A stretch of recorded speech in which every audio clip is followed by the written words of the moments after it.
Alors, pourquoi des biotechnologies végétales, ou qu'on appelle aussi biotechnologies vertes? Eh bien, pour produire, on parlait tout à l'heure de molécules issues de la mer, là, c'est des molécules issues de végétaux de toutes sortes, et sont essentiellement des composés destinés à la chimie fine. Alors, je ne vais pas rentrer dans le détail, mais vous les connaissez, ces produits, c'est des pigments, des arômes, des cosmétiques, et beaucoup de molécules à usage thérapeutique. Donc, pour résumer, c'est ce qu'on appelle souvent la chimie verte. Alors, je vais essayer de montrer deux aspects de ces biotechnologies. D'abord, l'outil de recherche et de connaissance, et puis également le côté vecteur d'innovation avec une application à ce fameux procédé qu'on a baptisé un peu par dérision au départ, plantatraire. Ça a eu beaucoup de succès depuis. Voilà. Alors, je vais donc vous montrer le processus qui a abouti au dépôt du brevet PAT. Alors en fait, dans l'équipe que j'ai pilotée pendant de longues années, nous avons travaillé sur les plantes, mais surtout sur le système souterrain des plantes, et en particulier sur la racine et ce qu'on appelle la rhizosphère. Alors je pense que la plupart d'entre vous ne savent pas ce que c'est, donc je vais essayer de vous donner quelques éléments relatifs à cette rhizosphère. Alors la rhizosphère, c'est la zone de contact entre le sol, la racine et les micro-organismes. Alors, si vous allez dans un champ de maïs, vous arrachez un pied de maïs, voilà ce que vous allez trouver, des racines imbriquées dans des grumeaux de sol. De même, si vous êtes sous un champ de colza, là on a un peu dégagé la terre, mais vous voyez le contact étroit entre ces trois, donc racines. Voilà, alors on peut le schématiser de cette façon-là, hein, la rhizosphère, donc la racine qui joue un rôle éminent, le sol et les micro-organismes. Alors, cette zone appelée rhizosphère, c'est une zone biologiquement très active. Michel, il connaît très bien ça, il a beaucoup travaillé là-dessus aussi, dont l'activité est déterminée par un mécanisme qui, lorsque nous avons démarré dans les années 70, était très peu connu. Ce qu'on appelle l'exsudation racinaire. Je vais vous montrer ça en détail parce que c'est ce qui a conduit au brevet. Donc, je vais vous montrer la réalité de ce phénomène par des observations macroscopiques et également par des récoltes. On va le regarder par des photos. Donc, exsudation racinaire. Alors, qu'est-ce que ça? Eh bien, pendant très longtemps, on a considéré que les racines, c'était essentiellement une tuyauterie qui absorbait de l'eau du sol, absorbait des éléments minéraux, donc un mouvement ascendant, du sol vers le haut. Or, nous, on s'est posé la question inverse, est-ce qu'il n'y a pas d'autres phénomènes issus des racines qui vont vers le milieu, notamment vers le sol? Alors voilà une photo qui date des premiers temps où nous avons travaillé sur cette question. Et vous voyez très bien ici, lorsque c'est un grain de maïs en germination, vous avez une racine séminale, donc la racine qui est en train de germer, et vous avez une gouttelette ici autour. C'est pas de l'eau. Si vous essayez d'attraper avec votre main, ça ne vient pas, ça colle. Et on a appelé ça des mucilages racinaires. Voilà une autre photo en milieu liquide. Vous retrouvez toujours cette gouttelette de sécrétion des racines. Alors ça nous a beaucoup interrogés et on a beaucoup travaillé sur cette question. Ici, je vous montre un système racinaire de maïs, c'est des racines d'ancrage. Vous connaissez tous le maïs, et à partir d'un certain stade de développement, le maïs développe des racines à partir des nœuds qui sont proches du sol.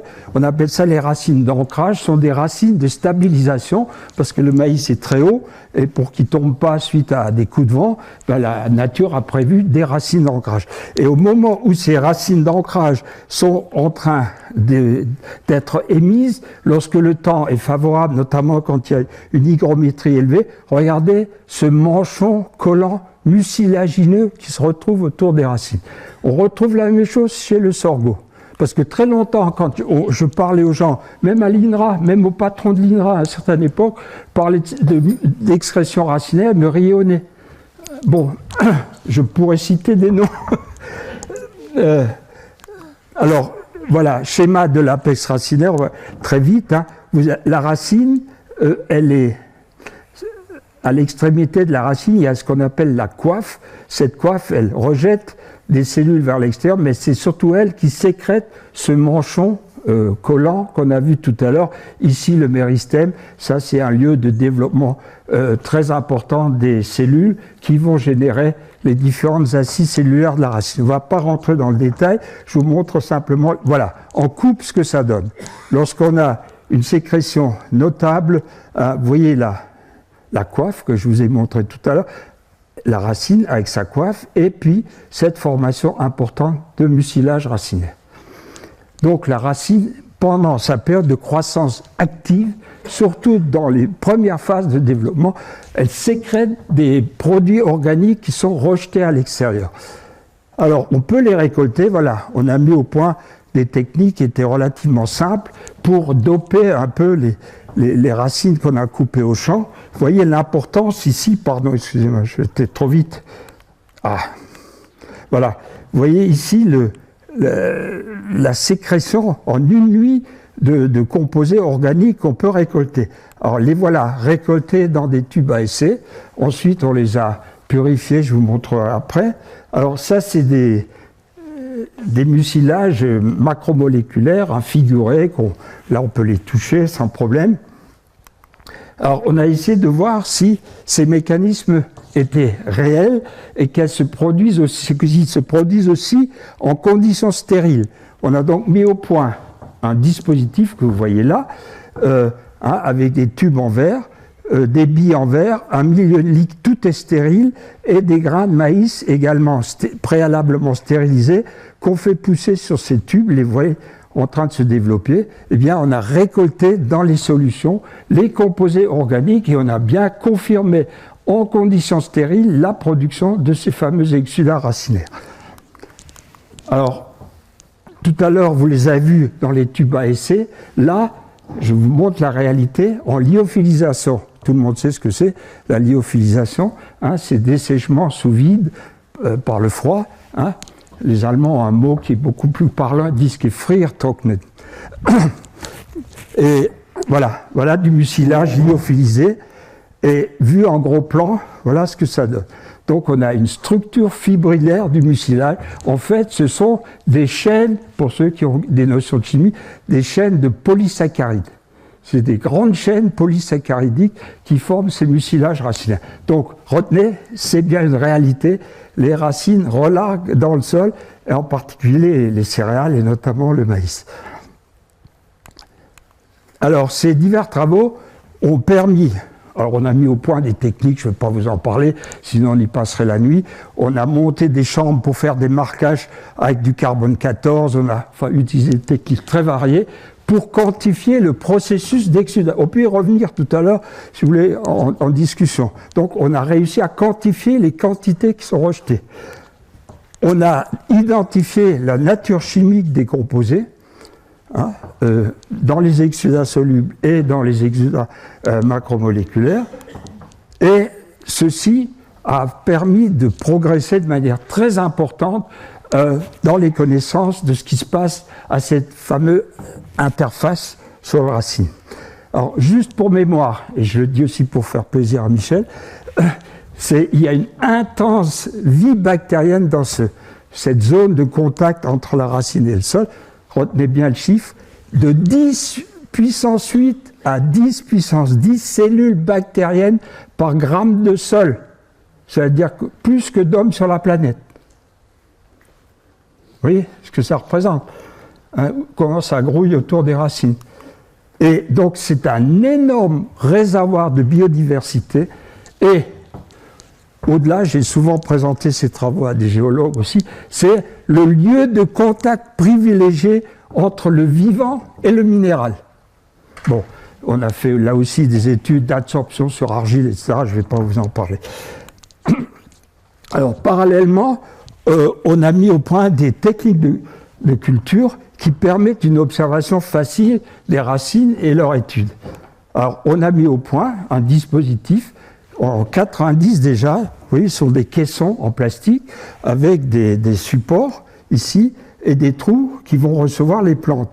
Et dans le fond du caisson, on a disposé des brumisateurs et ceci nous a permis de distribuer un brouillard nutritif aux plantes. Je cite 90. Aujourd'hui, il y a plein de gens qui font ça, même des professionnels, etc. C'est très très bien. Moi, je cite simplement le chiffre parce qu'à l'époque, on se posait des tas de questions et on a fait pousser du blé. Oui, le blé repose uniquement sur un support pour qu'il ne tombe pas. Il n'y a rien et il est arrosé par le bas. Vous voyez, comme il pousse bien. Et alors, ce qui est formidable, c'est qu'on peut soulever le couvercle à tout moment et on peut faire des observations, des mesures de toutes sortes sur le système racinaire. Vous voyez, l'outil. Alors, je vais vous montrer ce que ça donne après quelques semaines. Vous voyez, dans le caisson, la biomasse de racines générée par le blé. Alors, regardez celle-là. Ça, c'est un pied de blé. Un pied de 60 jours. Ça correspond à ce que les agronomes appellent début montaison. Vous voyez, la biomasse racinaire produite. Et on a conduit ces blés jusqu'à maturité dans les caissons. Alors ça, je montre juste pour me faire plaisir en même temps. On avait été sollicité par une firme américaine pour étudier l'effet d'un régulateur de croissance, c'est-à-dire un composé, vous voyez le nom ici, c'est un produit qui évite l'averse des céréales en réduisant la hauteur des tiges. Et ils m'ont demandé si on ne voulait pas leur faire une étude sur l'effet de ce produit sur les racines. Alors, vous voyez là, ça c'est les témoins, ça c'est les plantes traitées. Bon, je crois qu'un enfant, il voit le résultat. Voilà. Alors ça a été... Alors bon, on pourra en parler après. J'ai négocié très longuement avec les Américains. Ils ne voulaient pas qu'on publie les résultats, etc. Quand ils ont vu ça, ils disent si, on publie. Donc vous voyez que ce produit qui réduit la hauteur des tiges avait un effet extrêmement important sur la biomasse des racines. Bon, je passe, on n'a pas le temps. Alors, parallèlement à ces travaux sur le dispositif racinaire, dans l'équipe, on avait lancé à l'époque, dans l'optique d'une diversification aussi de nos thématiques, des travaux sur les composés naturels valorisables. Je vous en ai marqué quelques-uns ici, on ne va pas détailler. Alors, on était parti du constat que très peu de produits végétaux sont utilisés en industrie pharmaceutique, de l'ordre de 25%, et là je suis gentil. Pourquoi? Parce qu'il y a un rôle dominant de la chimie de synthèse, ça s'impose à tout le monde, qui ont complètement, pendant une certaine époque, anéanti ou du moins freiné la recherche dans ces domaines-là. Et puis par ailleurs, il faut reconnaître que les végétaux, c'est un mélange complexe de constituants qu'il faut extraire, que c'est difficile, les chimistes savent quelque chose, ça a un coût élevé, donc d'où l'abandon des recherches sur les productions végétales. Et nous, on a repris ça, et donc on s'est surtout intéressé à ce qu'on appelle les métabolites secondaires. Ce sont des composés qui ne sont pas essentiels à la plante, mais qui jouent un rôle dans certaines conditions. Alors, voilà, on va situer le métabolisme secondaire. La plante, elle interagit bien sûr avec le sol et surtout avec le climat, c'est-à-dire la pluie, température, rayonnement. Mais la plante est aussi en contact avec des animaux, des micro-organismes et d'autres plantes.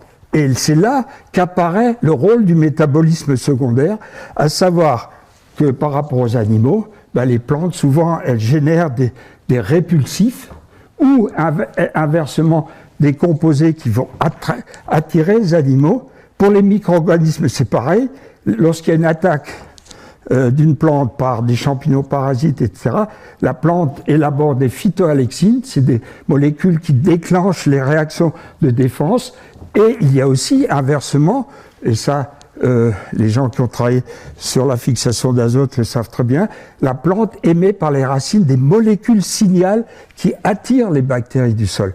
Et puis il y a un effet à l'égard d'autres plantes qui sont les phénomènes d'allélopathie. Bon, je ne vais pas vous parler de ça. Alors, Donc, production de composés végétaux qui sont valorisables en cosmétologie, en pharmacologie. Eh bien, on a travaillé sur ces questions et je vais vous montrer un premier aspect où on a travaillé sur la domestication d'une plante australienne. Alors, l'histoire, elle est extraordinaire. Un jour, il y a le responsable d'une firme pharmaceutique que je connaissais parce que il était d'une promo après moi. Bon, et il me dit voilà, j'ai 4 enveloppes avec des graines qui viennent du bush australien. Ce sont des graines de psoralée, c'est-à-dire, je sais que vous travaillez sur des légumineuses. C'est une légumineuse, mais je sais que ces graines contiennent des composés qu'on appelle des furocoumarines, dont on a intérêt à développer des produits, surtout contre le psoriasis, contre certaines maladies de la peau, etc. Mais moi, je ne sais rien faire de ça. C'est un collègue australien qui m'a envoyé 4 enveloppes avec des graines. Bon, alors j'ai dit ok, on va voir. Et on a mis 3 mois pour arriver à faire germer les semences. Il y avait une coque tellement dure, parce que ce sont des plantes qui sont adaptées donc aux conditions australiennes, et elles ne germent que s'il y a un incendie qui a passé. Bon, et finalement, on a réussi à faire un travail remarquable sur ces psoralées, parce qu'on savait travailler sur les légumineuses. Alors, c'était une aventure, une véritable aventure. C'est comme si des Esquimaux faisaient pousser du maïs dans leurs igloos. Hein, ils ont jamais. Ben nous, c'était pareil, on n'avait jamais vu. Alors, on savait qu'il fallait croiser avec du réseau. Bon, je passe sur les détails. Alors, quand la première rampe florale est arrivée, tous les gars du labo, tout le monde est venu, parce qu'on conduit ça dans des chambres climatisées. On a une très belle installation. À Nancy, on avait 16 chambres climatisées où on peut faire réguler tous les milieux, le froid, le chaud, le sec, etc. Et donc, dans ce phytotron, on a adapté des conditions australiennes et on a obtenu que la plante fleurisse et la plante a fait des graines. Et on a recommencé les cycles X fois. On avait domestiqué la plante du bush, et on a déterminé où sont synthétisées les molécules intéressantes. Bon, j'arrête là-dessus. Autre expérimentation, ça c'était en conditions contrôlées. Là, c'est au champ. On a travaillé sur une autre plante qui est Ruta graveolens. C'est la rue fétide qui faisait partie des jardins des simples de nos chers curés d'antan. C'était des produits, enfin là, le curé avait peut-être rien à voir avec, mais qui avaient des vertus abortives et d'autres vertus aussi. Bon, et on nous avait demandé si on pouvait cultiver ces plantes-là. Alors on a fait des essais au champ. Ça avait été fait en Sologne. Et puis une autre expérimentation en juillet 2000, et on l'avait fait également à la ferme de l'école qui s'appelle la Bousule à Nancy. Donc, pour produire des furocoumarines. Les gens de l'industrie pharmaceutique, ceux qui nous avaient fourni les psoralées, voulaient qu'on fasse une production au champ, mais c'est très lourd, c'est compliqué, il faut extraire, etc. Et puis finalement, vous allez voir comment on a tourné la difficulté. On est revenu aux cultures en serre. Je vous montre la démarche. Hein. Ce que je vous explique là, c'est comment ça s'est fait progressivement. Et donc, on a utiliser des dispositifs aéroponiques et hydroponiques. Voilà, on a travaillé sur une plante qui est le datura, que vous connaissez. Certains d'entre vous en ont peut-être au jardin, ces plantes qui font des grandes cloches, mais qui sont des plantes toxiques, parce qu'elles produisent des alcaloïdes, et c'est pour ça qu'on les a cultivées. Alors donc datura inoxia, qui fait des petites fleurs blanches, là, et on a fait pousser ces plantes sur des radeaux de polystyrène, sans rien d'autre, et sur un milieu de culture. Regardez ce que ça donne. Vous voyez, le volume racinaire qu'on arrive à avoir. Eh bien, c'est de là qu'est parti le procédé plantatraire, c'est-à-dire que ces racines, on va les immerger dans un bac avec un solvant approprié, et on va faire diffuser les composés qui nous intéressent. Voilà. Alors, Éric Gontier, qui est un des jeunes qui travaille avec moi quand on a déposé ce brevet. Le brevet a été déposé en 99. Il avait fait ce schéma pour rigoler. Hein, une plante à traire, hein, une marguerite et puis la vache derrière. Alors vous allez voir de quoi on leur tourne. Ah non, ça c'est une erreur. Bon, alors donc on a déposé à l'époque une demande de brevet. C'était en novembre 99. Qu'on a appelé procédé de production de métabolites à partir de végétaux en culture hors sol, dénommé système plantatraire. Bon.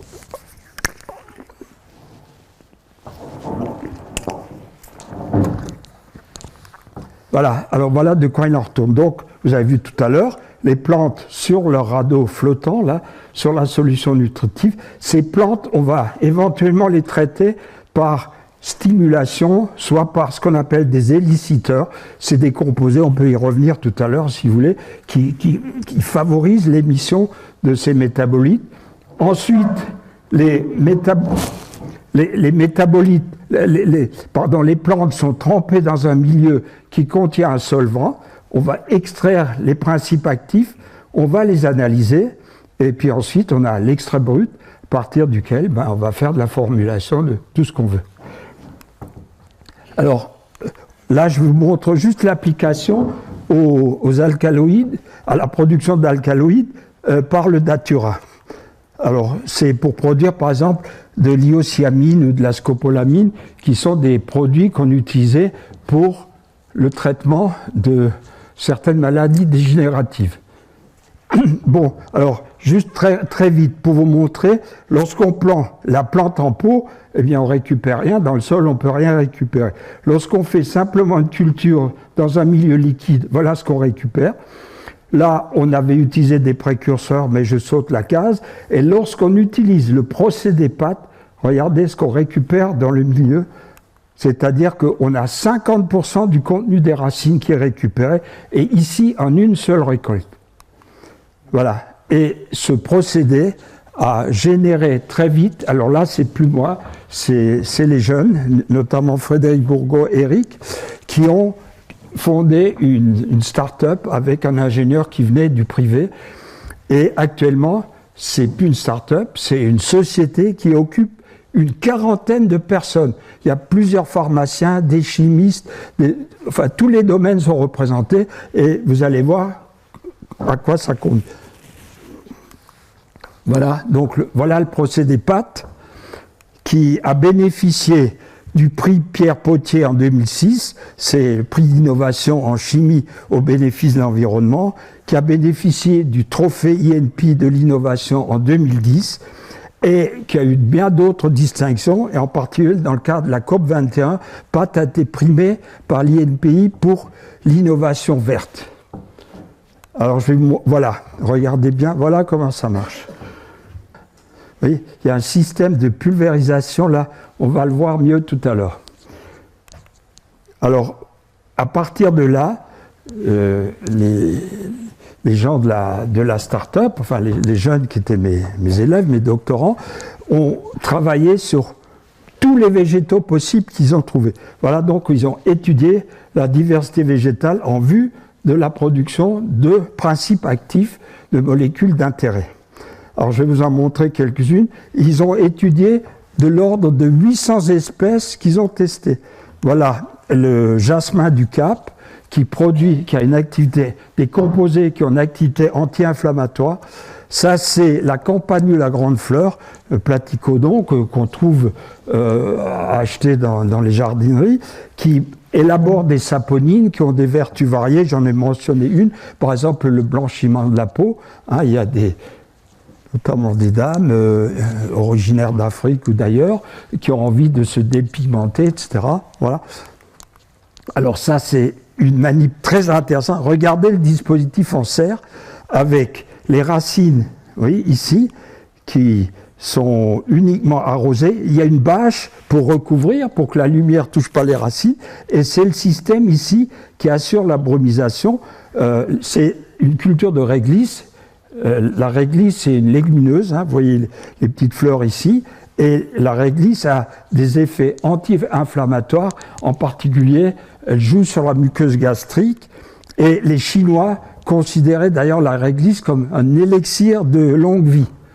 Voilà une manip qui est faite avec des firmes privées pour produire des composés à vertu donc anti-inflammatoire.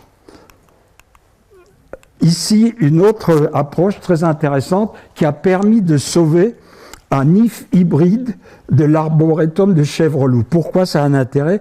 Vous savez probablement ou pas que c'est de l'IF qu'on tire le Taxol, qui est un des composés qu'on utilise pour lutter contre le cancer. Eh bien, cet IF hybride de Chèvreloup est un des IF qui a le moins d'effets secondaires. Donc, vous voyez, intérêt à la fois produire des molécules, mais sauver des espèces rares. Sur notre dispositif, on peut le faire. Ici, des essais sur une plante du sud, c'est le concombre d'Inde, Ecbalium. Et puis, pour montrer que ça marche sur presque toutes les plantes, ça, c'est des feuilles d'Opuntia, donc du figuier de Barbarie, qui fait un faisceau de racines sur notre dispositif. Montrer encore d'autres, le carde ou cardon, qui a des vertus, notamment au niveau du fonctionnement du foie. La rhubarbe australe, qui élabore des antioxydants, c'est-à-dire que, vous voyez, on a screené de l'ordre de 800 plantes. Là, je vous montre encore l'oseille, une plante très courante, hein, qui élabore de l'acide oxalique, qu'on peut utiliser comme biopesticide contre l'oïdium. Vous voyez, toujours le dispositif en question. Puis on va voir maintenant, bon, je vous reparlerai du vétiver après, donc on évalue les espèces végétales, entre 450 000 espèces qui ont été décrites, mais il n'y a que quelques milliers qui ont été exploitées ou qu'on a cherché à valoriser. Alors voilà le dispositif de production. C'est bon, une serre dans laquelle on a installé une grande cuve avec, vous voyez, des tubulures ici, et sur ces tubulures, il y a ce qu'il faut, il y a les pulvérisateurs, on va les voir en action. Alors ensuite, on va disposer des supports physiques pour les plantes. Voilà, la serre, elle est garnie. Et maintenant, on installe les pots avec des billes d'argile et les plantes dont on veut extraire les composés. Ça, ce que je vous montre là, c'est une manip qui a été financée, et puis enfin, ça fait l'objet d'un contrat avec Chanel. Voilà la serre qui est garnie de plantes, vous voyez, sur une très grande surface, 1 hectare. On peut arroser si les conditions sont trop sèches, tout a été prévu. Et là, je vous montre les plantes installées avec la production de racines dans ce milieu.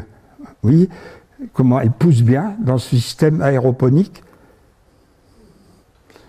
Et on voit même des traces violettes dans les racines, là, sont des polyphénols. Et c'est en partie ces composés qu'on va essayer d'extraire et qui intéressent Chanel.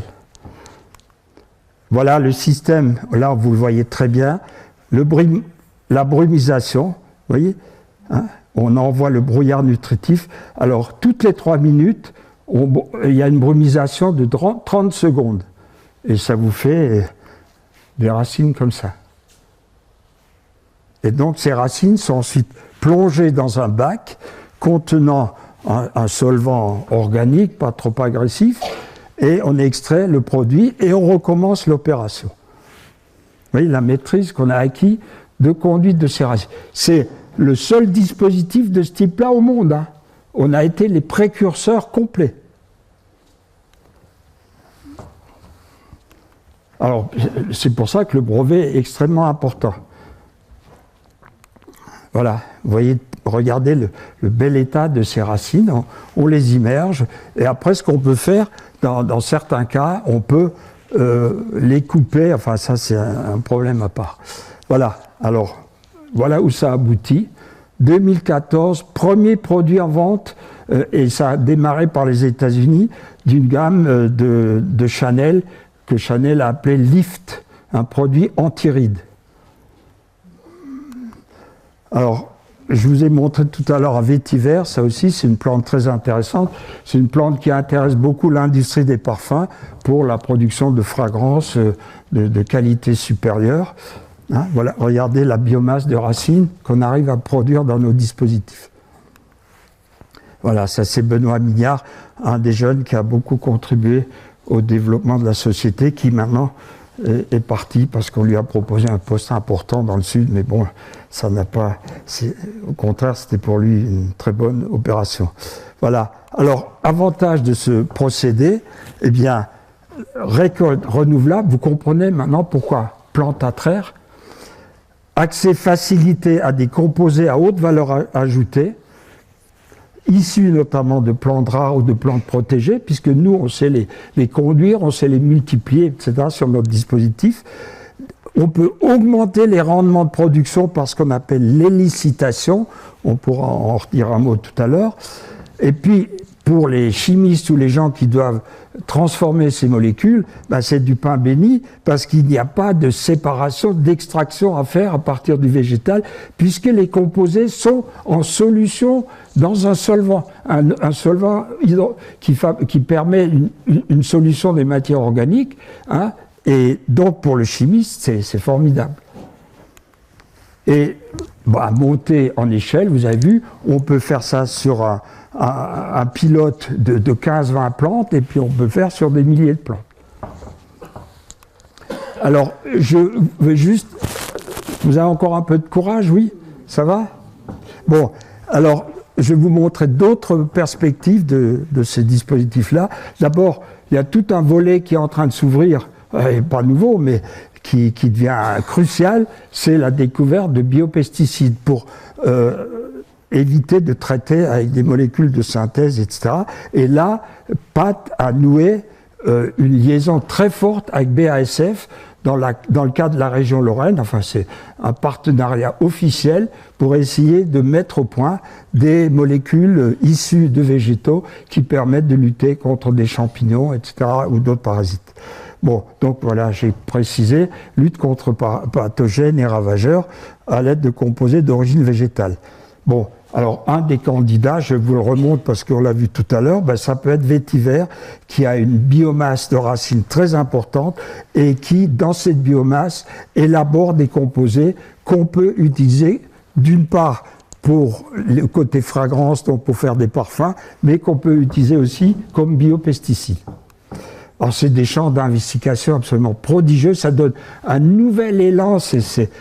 Les jeunes qui sont là-dedans, il faut voir avec quel enthousiasme ils travaillent, parce que chaque jour, il y a une découverte nouvelle, il y a un nouveau produit, etc. Alors, donc, là, je touche maintenant à un développement. Alors là, on fait une nouvelle étape, c'est-à-dire qu'on va faire du transfert d'ADN.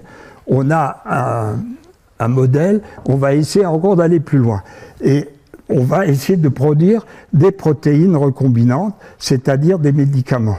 Alors, notamment, l'équipe de Pat s'est intéressée à produire chez des végétaux l'interféron gamma. Je pense que vous avez entendu, c'est un produit qui est extrêmement cher, qui permet de lutter contre les maladies virales, le VIH, etc.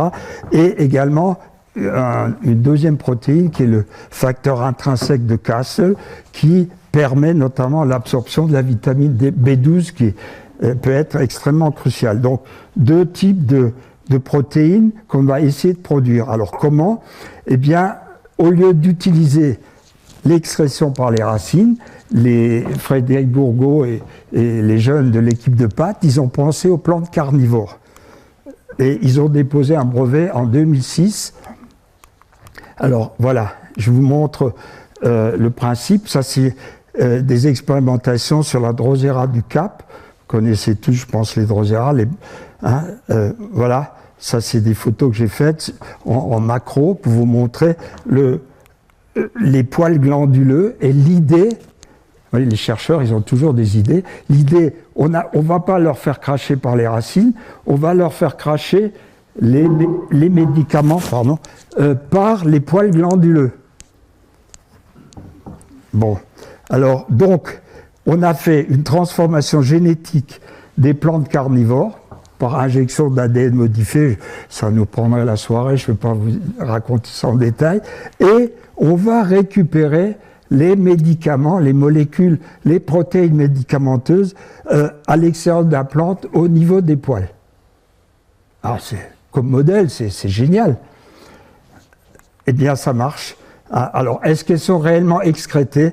Eh bien, on a fait la manipulation avec des gènes marqueurs. Il y a des gènes qu'on a introduits dans la plante et en même temps que s'élaborent les protéines recherchées, on peut faire fluorescer les plantes. Voilà le test qui montre qu'on a effectivement transformé ces Drosera et on a le test GFP, c'est Green Fluorescent Protein. Là, on a fait les photos avec une des thésardes. Vous voyez, on voit en lumière fluorescente que effectivement les plantes sont modifiées. Voilà. Et ici, c'est Flore, c'est elle qui a mis au point cette technique. Elle récupère sur les feuilles de Drosera les gouttelettes contenant le médicament qui nous intéresse. Bon, alors là, maintenant, on est devant une nouvelle étape, à savoir, ça marche, mais pour industrialiser ça, c'est l'étape suivante. Bon, mais je voulais quand même vous montrer où vont les recherches. Alors, une approche complémentaire, c'est à partir des urnes de Nepenthes. Alors, les Nepenthes, vous les connaissez probablement, dans les jardineries, on vous vend des plantes carnivores avec des grandes urnes à l'extrémité des nervures des feuilles. Ce sont des bioréacteurs naturels. Ça sert à quoi? Bien, les plantes carnivores, elles poussent dans des milieux qui sont très pauvres en azote. Donc, les plantes ont mis au point une stratégie pour récupérer de l'azote à partir d'animaux, toutes sortes, qui peuvent tomber dans les urnes. Donc les animaux qui vont tomber dans l'urne, ils sont digérés par des protéases. Hein. Et je vais vous montrer, vous voyez, si vous en avez chez vous, vous n'avez qu'à faire l'essai, les urnes contiennent du liquide qu'on peut reverser. Il y a jusque 10 à 20 millilitres de liquide dans les urnes. Voilà, ça c'est Sissi, c'est une doctorante aussi, elle est toujours au labo, qui a travaillé pas mal sur ces questions d'exsudation foliaire des plantes carnivores. Donc, les avantages, eh bien, on peut récupérer 25 millilitres par une urne. Les procédures de purification sont considérablement simplifiées. On peut même stériliser le dispositif et puis monter en échelle relativement facile. Bon, je vais terminer. Ça marche tellement bien que Pat a lancé une filiale à La Réunion qui s'appelle Pat Zerbaz, et c'est un ingénieur agronome qui est installé en Réunion qui a mis en place tout un ensemble de serres pour donc permettre d'accéder à des ressources botaniques rares. Hein, puisque à La Réunion, il y en a encore, et on peut donc récupérer des actifs de manière intéressante. Hein. Je ne vous montre pas tout le type de plantes qui n'ont pas été étudiées dans ces milieux-là. Voilà. Alors, je vais conclure. Les biotechnologies végétales ouvrent de très larges perspectives en vue de la production de composés à forte valeur ajoutée, des cosmétiques, des médicaments, des biopesticides. De nombreuses pistes de recherche et de développement restent encore à explorer et de nombreuses ressources végétales à prospecter, hein, dans les îles, mais également en Amérique du Sud, etc. Vous voyez à quoi je pense. Alors, je termine là-dessus en vous montrant la plante comme usine verte. Hein, vous voyez ici la cellule végétale avec ses différents constituants qui va produire des métabolites qu'on connaît déjà et puis des nouvelles molécules prometteuses qui sont à explorer. Voilà, alors un petit mot de remerciement à toute l'équipe.